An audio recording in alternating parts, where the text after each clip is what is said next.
Okay. Hello everybody, this is Miss Jody and I'm going to read you another story, and this one is about Peter Rabbit.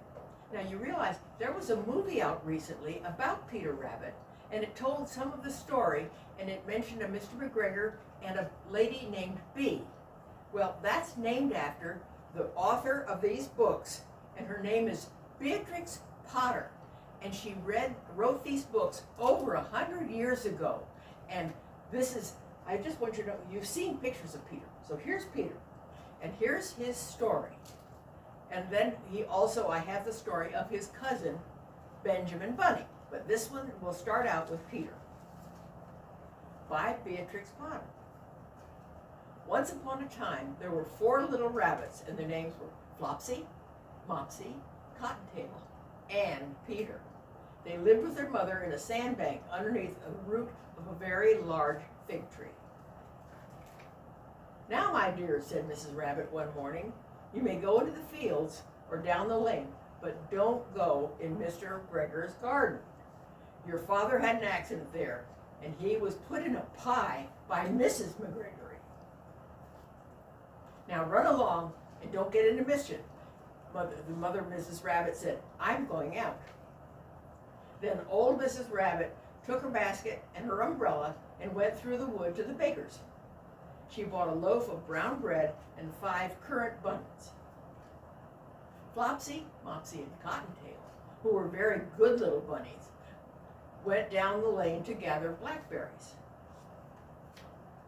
But Peter, who was very naughty sometimes, ran straight away to Mr. McGregor's garden and squeezed under the gate. Okay, he wasn't supposed to do that, was he? First he ate some lettuce, and then he ate some French beans, and then he even ate some radishes. And then, feeling rather sick, he went to look for some parsley. Parsley, I guess, makes his tummy set.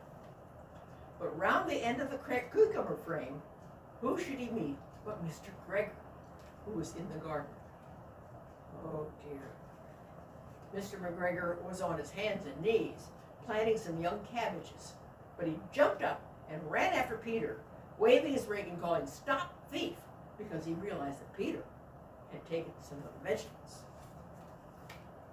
Peter was most dreadfully frightened. He rushed all over the garden, for he had forgotten his way back to the gate. He lost one of his shoes among the cabbages, and the other shoe among the potatoes. We don't have any shoes on this Peter. After losing them, he ran on 4 legs and went faster and faster, so that I think he might have gotten away if he had not, unfortunately, ran into a gooseberry net and got caught on the buttons of his jacket. See, he has little buttons. It was a blue jacket with brass buttons, and it was quite new. Peter gave himself up for lost and shed big tears. But his sobs, you know, when you cry, you go, "Oh, oh."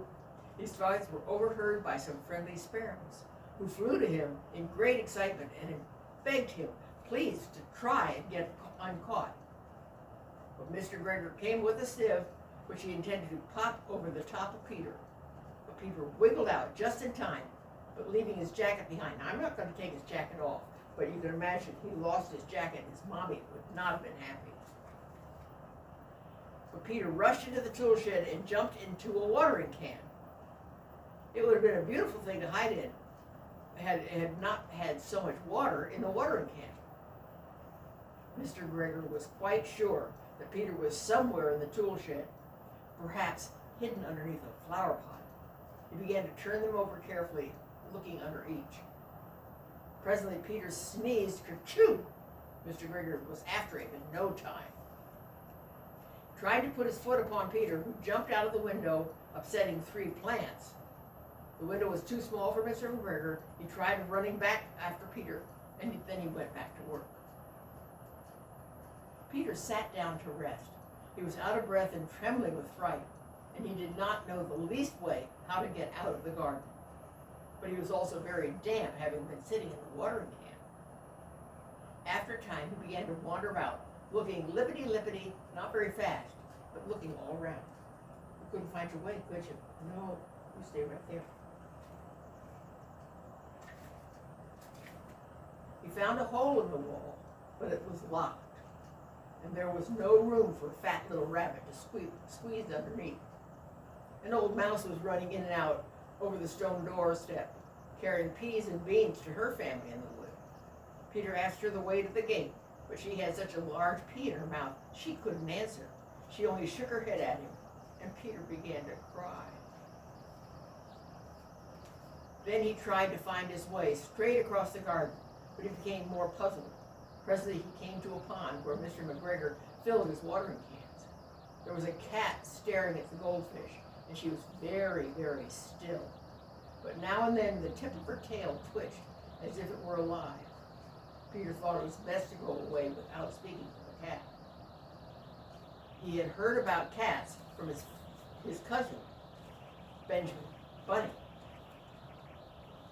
He went back toward the tool shed, and suddenly, quite close to him, he heard the noise of a hoe. Scritch, scritch, scratch, scratch. Peter scuttled underneath the bushes. Presently, nothing happened.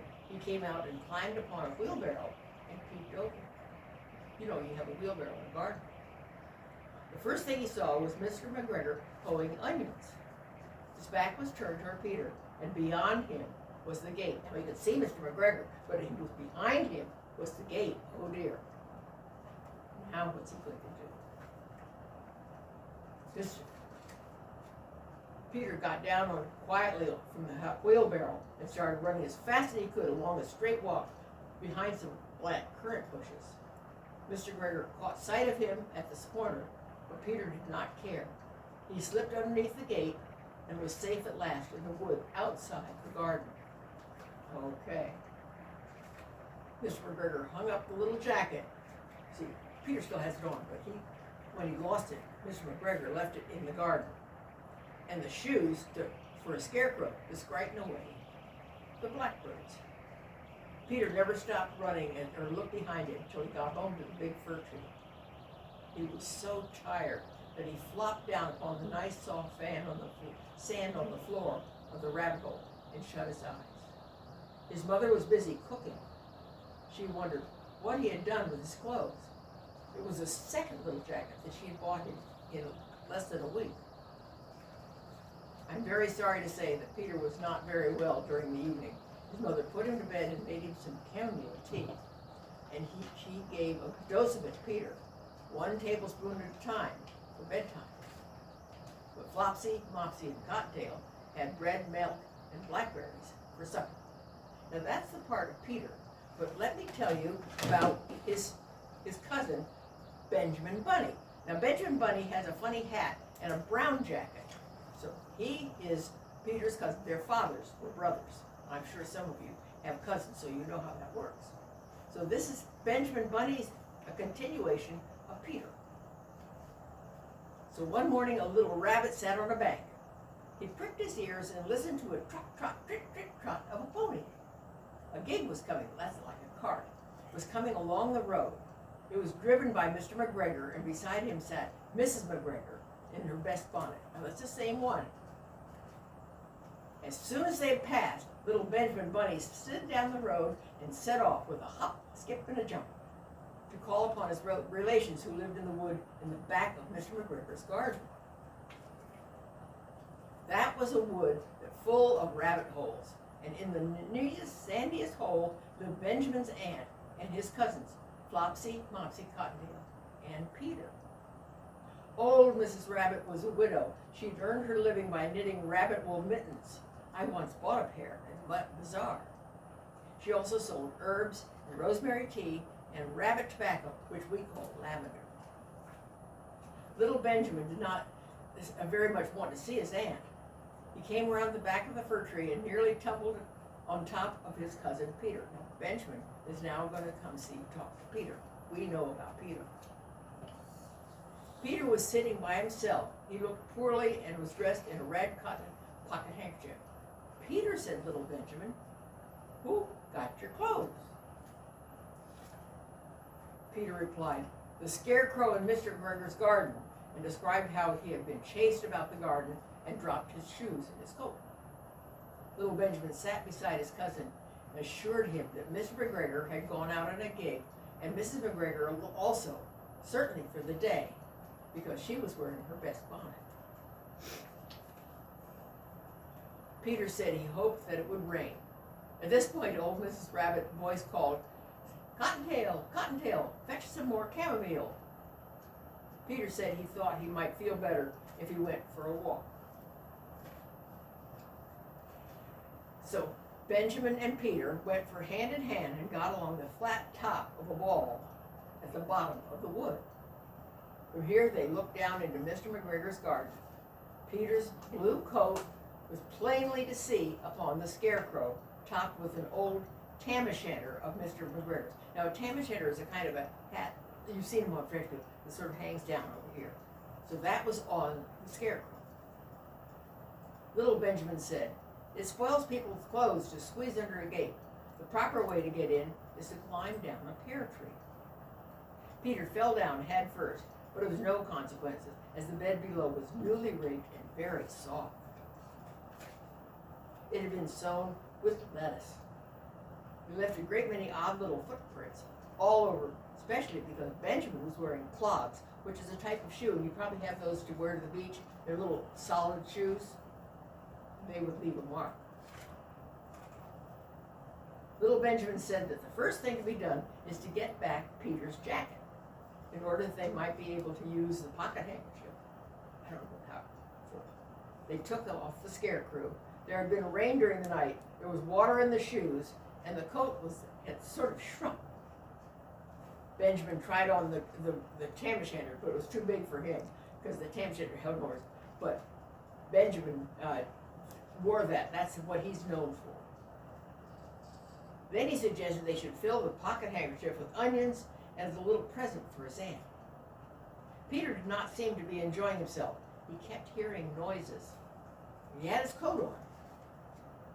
Benjamin, on the contrary, was perfectly at home and ate lettuce leaves.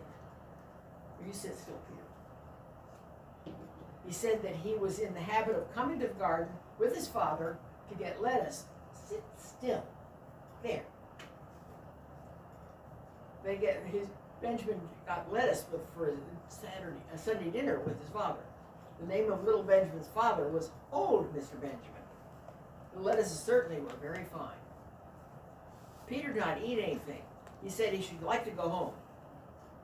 And he promptly dropped half the onions.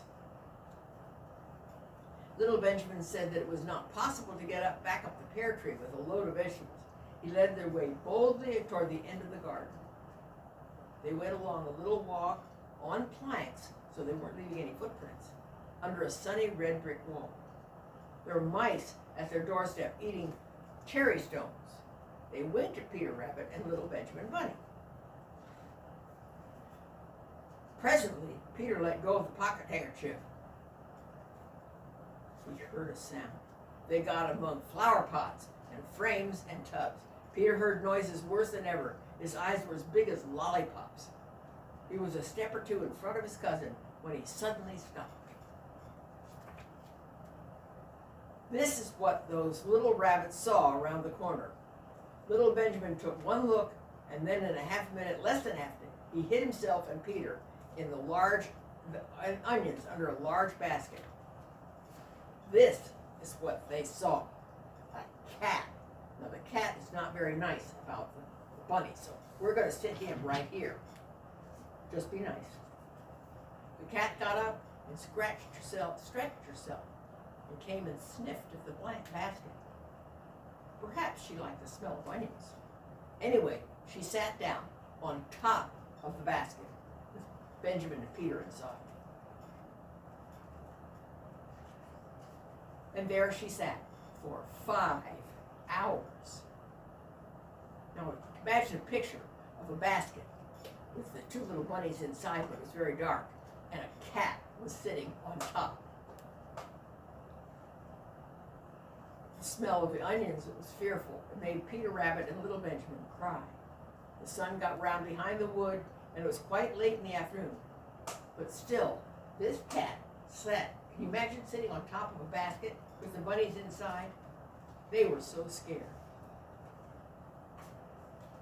At length, there was a pitter-patter, and some bits of mortar fell down from the wall above. The cat looked up. cat went, ooh. For old Mr. Benjamin Bunny was prancing along the top of the wall. He was smoking a pipe of rabbit tobacco, and he had a little switch in his hand, a little stick. He was looking for his son. Old Mr. Bunny had no opinion of cats. He took a tremendous jump on the top of the wall to the top of the cat, and he cuffed it off the basket, so the cat was now gone. Kicked the greenhouse scratching fur. The cat was too surprised and went away. When old Mr. Bunny had driven the cat into the greenhouse, he locked the door. So now the rabbit and the cat is now locked in the greenhouse. Then he came back to the basket, took out his son Benjamin, and whipped him with a little stick because he was scolding him for going in the garden. Then he took out his nephew Peter. Okay. Then he took out the handkerchief of onions and marched out of the garden. When Mr. McGregor turned about a half an hour later, he observed several things which confused him. It looked as though some person had been walking all over the garden in a pair of clogs. Only the footmarks were much too small. Also, he could not understand how the cat could have managed to shut himself up inside the garden, the greenhouse, and the lock was on the outside. When Peter got home, his mother forgave him because she was glad to see that he finally found his coat. Cottontail and Peter folded up the pocket handkerchief, and old Mrs. Rabbit strung up the onions and hung them from the kitchen with the bunches of herbs and tobacco. And she was very glad that her boy had come home. So that is the tale of Benjamin Bunny. And there you see, there's Benjamin Bunny. And there are lots of stories by Beatrix about squirrel, which I'll tell you, and about mice, and about the Tom Kitten. We'll talk about Tom Kitten and Jemima Puddle Duck. There are many stories that Beatrix Potter wrote, and you can see this is the kind of picture. So I will thank you for joining me today, and we will read some more other stories from Beatrix Potter in the future. Thank you.